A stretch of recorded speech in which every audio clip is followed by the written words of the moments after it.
अस्सलाम वालेकुम। किस्मत ना हो तो अपने पैसों का कफन भी नसीब नहीं होता। एक गांव में बड़ी शदीद तूफान आया, बारिश हुई, करीब से एक नहर गुजरती थी। तूफान आया तो गांव के कुछ मकान वगैरह भी गिर गए। नहर के अंदर एक लाश तैरती हुई आई और किनारे पे किस तरह आ गई। शाम का वक्त था, गांव वाले इकट्ठे हुए, उन्होंने देखा कि लाश है और बड़ी बुरी हालत में है। उन्होंने उसको उठाया। अब गांव के हालात पहली बारिश और सैलाब की वजह से खराब थे, तो लोगों ने कहा कि कफन दफन का इंतजाम करना है। ऐलान किया मस्जिद के कारी साहब ने, कोई ना माना, सारे लोग इधर उधर हो गए। जब कोई कफन देने को तैयार ना हुआ तो मस्जिद से ऐलान किया गया कि हर कोई 150 जितनी तौफीक है दे दे। सबने पैसे दिए, इकट्ठा किया, चंदा इकट्ठा किया और कफन का इंतजाम किया गया। लाश की हालत बहुत खराब थी तो रात को ही दफन कर दिया गया। अगले दिन दोपहर को गांव में बहुत सी गाड़ियां आ गई। लगता था कि कोई बहुत बड़ा आदमी आ रहा है, सूटेड बूटेड लोग और गनमैन और बहुत कुछ। बहरहाल एक आदमी उतरा, उसने गांव वालों को बुलाया और कहा कि क्या यहाँ कोई डेड बॉडी आई है, लाश आई है? ये निशानियां थी, ऐसा चेहरा था, ये अंगूठी पहनी हुई थी, ठीक है। क्यों पूछ रहे हो? किसी गांव वाले ने पूछा। उन्होंने कहा कि वो आदमी हमारा मालिक था, बॉस था। ये जो गाड़ियां देख रहे हो, उन सबका मालिक वो था।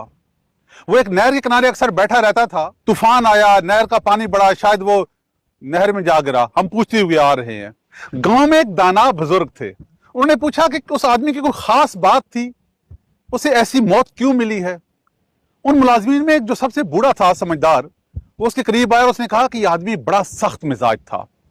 इसे अपनी दौलत पे बड़ा नाज था। किसी की महफिल में जाता, खाने पे, दावत पे, वलीमे शादी पे जाता तो खाना ना खाता, कहता नहीं मैं ये खाना नहीं खाता, साइड पर बैठ जाता। किसी रिश्तेदार के यहाँ चला जाता तो बैठता ना सोफों पे, चीजों पे, ये बड़े खराब हैं, कपड़े खराब होते हैं, यहाँ इस इलाके से स्मेल आती है, मेरी गाड़ी नहीं आती। बड़ा गरूर था उसको, मेरे पास बड़ा सरमाया है।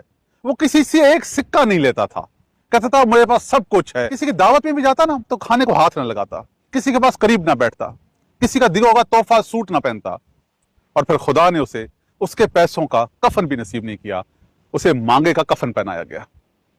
अकड़ जो है ना, अकड़, तकब्बर, अल्लाह अकबर, डबो देता है। इसलिए अल्लाह जो कुछ देना उस पर अकड़ ना करें, शुक्र करें, शुक्र करें, शुक्र करें। और जब भी महफिलों में किसी में बैठे हो ना, तो जैसे लोग बैठे हो ना, उनके साथ वैसे ही बैठिए। आपके पास बड़ी गाड़ी है, कोई बात नहीं, मोटरसाइकिल वालों के साथ बैठे हैं, थड़े पे बैठे हैं, बाहर बैठते थे तो क्या होगा भाई? थोड़े से पैसे किसी ने ज्यादा कमा लिए, किसी ने कम कमा लिए, इससे क्या फर्क पड़ता है? ह्यूमन बीइंग, इंसान, इंसान तो इंसान है ना।